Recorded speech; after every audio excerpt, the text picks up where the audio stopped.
మోకాళ్ళ నొప్పులు అనగానే వయసుతో సంబంధం లేకుండా ఈ మధ్య కాలంలో అవును. చాలా మంది ఫేస్ చేస్తున్నారు. అవును, 25 ఏళ్ళకు కూడా వచ్చేస్తున్నాయి.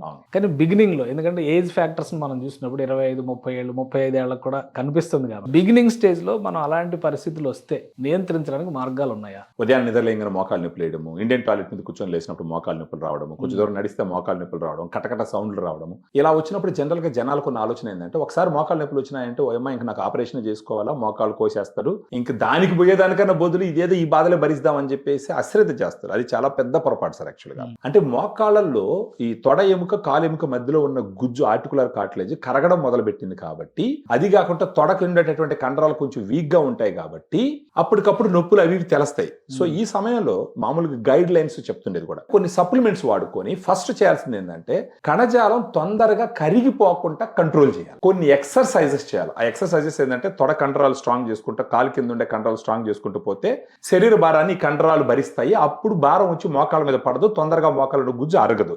ఆపరేషన్ పోవాల్సిన అవసరాన్ని చాలా డిలే చేయొచ్చు. అలా సప్లిమెంట్స్ గురించి ఆలోచించినప్పుడు మన దగ్గర ఉండేటటువంటి క్లినికల్ గా వెల్ ప్రూవన్ గ్రాండ్ వాక్ అని చెప్పేసి చెప్పాలి సార్. సో ఈ గ్రాండ్ వాక్ లో సాచెట్స్ ఉంటాయి.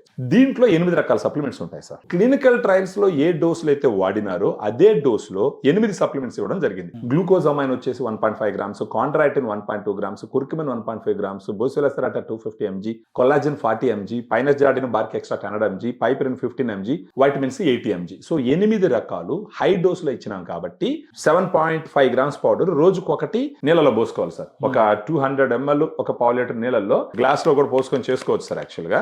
సో ఇలా ఏంటంటే పౌడరు ఇది కరగాలంటే కొంచెం పావు లీటర్ నీళ్ళలో పోయాలా. సో ఇలా పోసుకోండి సార్. దీంట్లో 7.5 గ్రామ్స్ పౌడర్ ఉంటుంది కాబట్టి ఈ విధంగా షేక్ చేసుకోవాలి. బాగా కరగాలన్నమాట. ఇది ఆరెంజ్ ఫ్లేవర్ లో ఉంటది.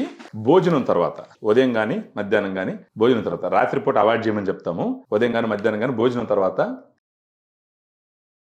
కొంచెం ఈ విధంగా తాగినారంటే అట్లీస్ట్ ఒక 3 నెలలు సార్. ఎందుకంటే 8 రకాల సప్లిమెంట్స్ ఇచ్చినాం కదా, దాంట్లో బెరడు నుంచి తీసినటివి, పసుపు నుంచి తీసినట్టు అన్ని ఉంటాయి కదా, ఆల్మోస్ట్ రసనాలానే ఉంది, జ్యూస్ లాగా. భోజనం తర్వాత తాగమని చెప్తాం. అలా తాక్కుంటూ పోతే కనీసం ఒక 3 నెలల పాటు వాడుకుంటే ఇది చేసే మేలు ఏంటంటే, ఏదైతే గుజ్జు ఉందో అది అరిగిపోయేదానికి బాడీ కొన్ని కెమికల్స్ రిలీజ్ చేస్తుంది. ఆ కెమికల్స్ ని రిలీజ్ కాకుండా అడ్డుపడుతుంది. Glucosamine, chondroitin 2 chondroprotective agents.